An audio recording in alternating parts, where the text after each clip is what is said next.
जैसे सबसे बड़ी बात तो यह है कि यूएई के राष्ट्रपति के साथ काफी हाई पावर डेलीगेशन भारत के दौरे पर पहुंचा और लेटर ऑफ इंटेंट इस विषय पर साइन किया गया कि स्ट्रेटेजिक डिफेंस पार्टनरशिप को आगे कैसे मजबूत करना है।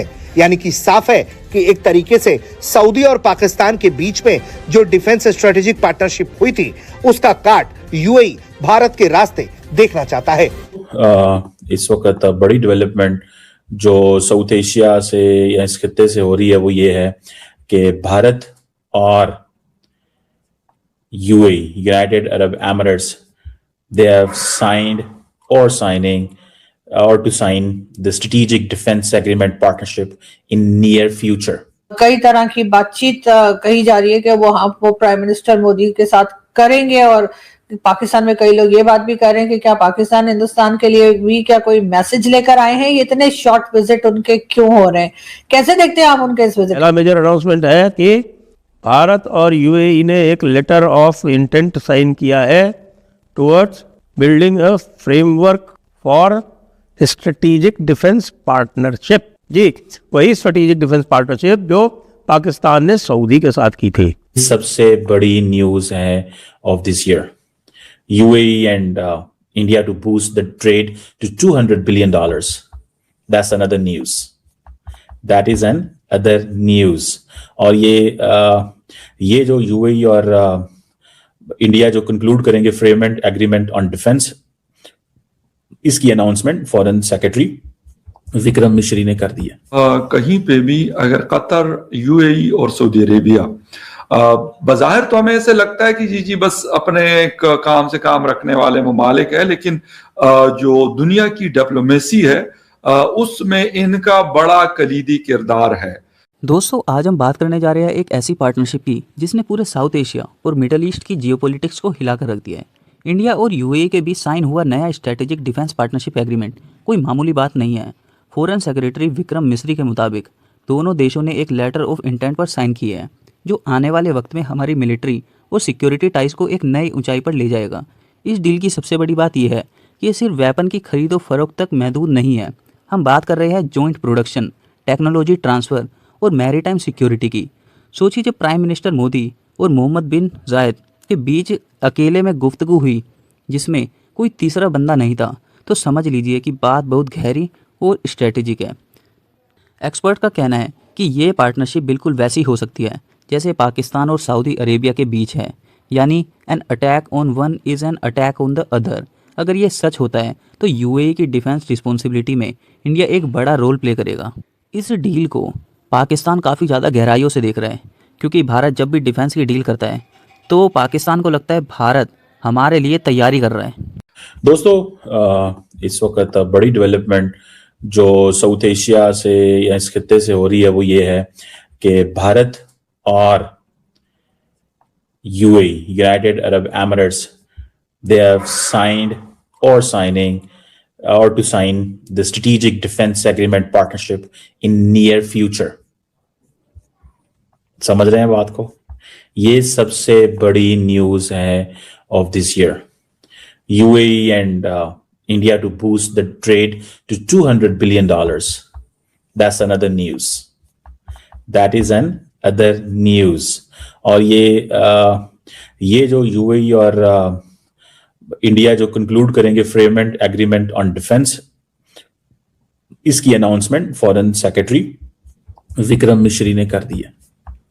That's a big thing, very big thing. ये कोई वो जैसे कहेंगे कोई मजाक वाली चीज नहीं है, इसके बहुत ज्यादा इम्प्लीकेशंस हैं और मैं इसको स्टडी कर रहा हूँ।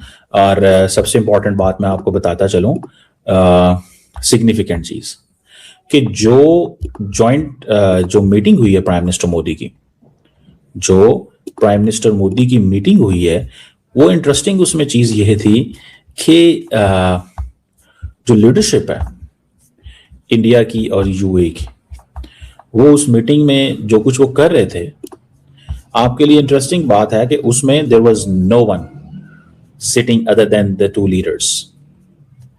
There was no one sitting other than the two leaders. इन दोनों के दरमियान अलावा और कोई नहीं बैठा हुआ था।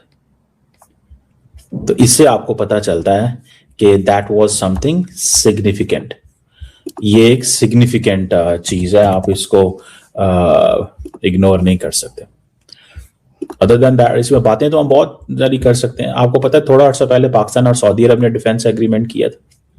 अब ये जो डिफेंस एग्रीमेंट है इसकी जो नेचर है वो कैसी होगी, ये एक सवाल है। क्योंकि पाकिस्तान और सऊदी अरब ने तो ये कहा था कि an attack on one is an attack on the other, an attack on one is the attack on other. ये पाकिस्तान और सऊदी अरब ने बात किया था। अगर ये चीज ये भी करते हैं, फॉर एग्जाम्पल ये चीज ये भी करते हैं, तो फिर it is going to be a different thing. ये एक डिफरेंट चीज जो है ना वो होने जा रही है।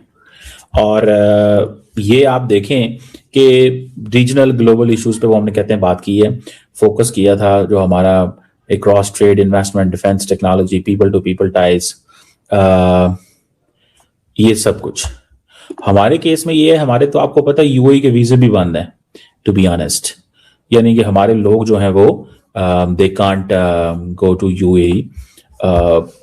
अगर आप 50 प्लस हैं and you are with the family तो you can go, otherwise this is not possible. ये आपके लिए मुमकिन नहीं है। दैट इज सिग्निफिकेंट चीज है, मैं इसको बहुत सिग्निफिकेंट समझता हूँ। पाकिस्तान में कई लोग ये बात भी कर रहे हैं कि क्या पाकिस्तान हिंदुस्तान के लिए भी क्या कोई मैसेज लेकर आए हैं? ये इतने शॉर्ट विजिट उनके क्यों हो रहे हैं?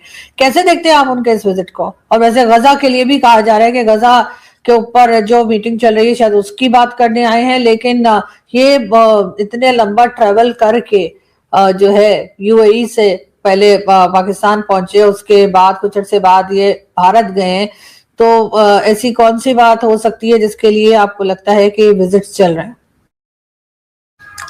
जी thank you very much and good evening to everyone. Actually कहीं पे भी अगर कतर, यूएई और सऊदी अरेबिया, बज़ाहिर तो हमें ऐसे लगता है कि जी बस अपने एक काम से काम रखने वाले ममालिक है, लेकिन जो दुनिया की डिप्लोमेसी है उसमें इनका बड़ा कलीदी किरदार है।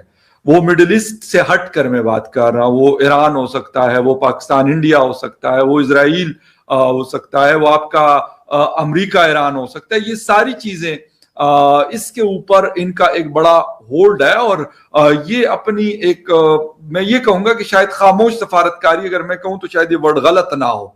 अफगानिस्तान के हवाले से हमने कतर का रोल देखा है लास्ट 5, 6, 7 या बल्कि लास्ट 10 ईयर्स में हमने ये चीज देखी है। राइट नाउ 2-3 बड़े इश्यूज हैं। फलस्तीन गजा का इशू मेरे ख्याल की ढका छुपा नहीं है, 4 साल से है।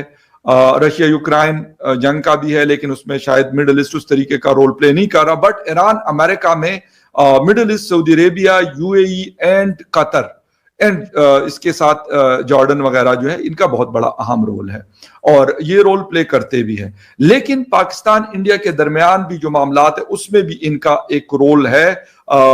शेख ज़ैद अल नहयान साहब की बड़ी दोस्ती है नरेंद्र मोदी साहब से, और बड़ा एक दूसरे को बाई कहकर वो लोग पुकारते हैं। तो लाजमी सी बात है कि एक दूसरे के ऊपर एक ट्रस्ट का लेवल इतना हाई है कि तब जाकर वो बाई कहकर पुकारते हैं। और इसके अलावा भी बहुत सारे ऐसे मामलात हैं जिसमें अगर हम बात करें तो इंडिया के तकरीबन 4.3 मिलियन लोग काम करते हैं यूएई के अंदर। एक बहुत बड़ी तादाद है, शायद जितने भी दूसरे कंट्रीज के लोग हैं उसमें से सबसे बड़ी तादाद इस वक्त इंडिया की है जो यूएई में सर्व कर रहे हैं। लेकिन बात सिर्फ टैंक्स और मिसाइल्स तक नहीं रुकती। इंडिया और यूएई अब सिविल न्यूक्लियर कोऑपरेशन में भी कदम रख रहे हैं। इसका मतलब है कि आने वाले वक्त में लार्ज न्यूक्लियर रिएक्टर्स और स्मॉल मॉड्यूलर रिएक्टर्स पर दोनों देश मिलकर काम करेंगे। एनर्जी सिक्योरिटी हो या डिफेंस, इंडिया अब यूएई के सबसे भरोसेमंद पार्टनर बन चुका है। इसके साथ ही स्पेस टेक्नोलॉजी में भी एक बड़ा ब्रेक थ्रू मिला है। इंडिया की स्पेस एजेंसी इन स्पेस और यूएई स्पेस एजेंसी के बीच कमर्शियल कोलैबोरेशन पर एग्रीमेंट हुआ है। ये पार्टनरशिप आसमान से लेकर समुद्र तक फैली हुई है। लेकिन इसका सबसे बड़ा इम्पैक्ट क्या होगा? जियोपॉलिटिक्स की नज़र से देखें तो मिडल ईस्ट का बैलेंस ऑफ पावर बदल रहा है। एक तरफ सऊदी पाकिस्तान की पुरानी दोस्ती है, तो दूसरी तरफ इंडिया यूएई की ये नई और मजबूत स्ट्रेटेजिक दीवार। दोनों देश 2032 तक अपना ट्रेड $200 बिलियन तक ले जाने का सपना देख रहे हैं, जिसमें डिफेंस एक्सपोर्ट्स एक बड़ा हिस्सा होगा। कंक्लूजन ये है दोस्तों कि इंडिया अब से एक सिर्फ रीजनल पावर नहीं रहा। यूएई के साथ ये डिफेंस डील दिखाती है कि इंडिया अब ग्लोबल स्टेज पर सिक्योरिटी प्रोवाइडर की तरह उभर रहा है। ये एक नया एरा की शुरुआत है जहां साउथ एशिया और मिडल ईस्ट एक दूसरे के करीब आ रहे हैं।